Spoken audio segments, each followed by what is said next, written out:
因為我們婆婆啊，如果想講，好奇老師的話，哈，價格如何？老師有工作很特別，就是去義賣的時候，其實你有一個 mindset，就是你可能同人哋分享一下冇，你嘅想法。通常藝唱歌上台，要上台現場畫畫，為一個弱勢團體啦，或者是一些慈善就上台畫畫。畫畫呢，我曾經畫過一張畫，差不多15分鐘而且那張畫賣了12.8萬馬幣，100萬差不多大概100萬新台幣吧。但是從這個12萬裡面的話，這些錢我們全部都捐出去給這個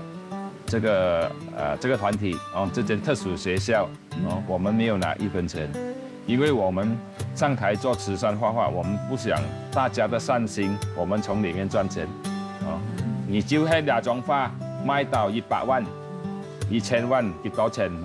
都係一本人家全數都給這個慈善機構或者這個小孩子。然後所以我們很高興，我們真的是從這個慈善家手上他們捐出這個錢給那個學校孩子們受惠。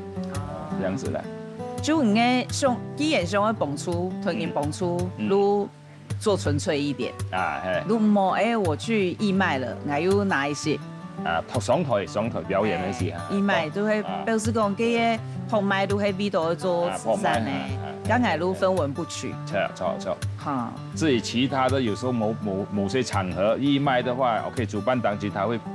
再給你一些費用那些 OK 啦，因為我們畫家也要找一些費用嘛，買顏料也要錢，顏料也要錢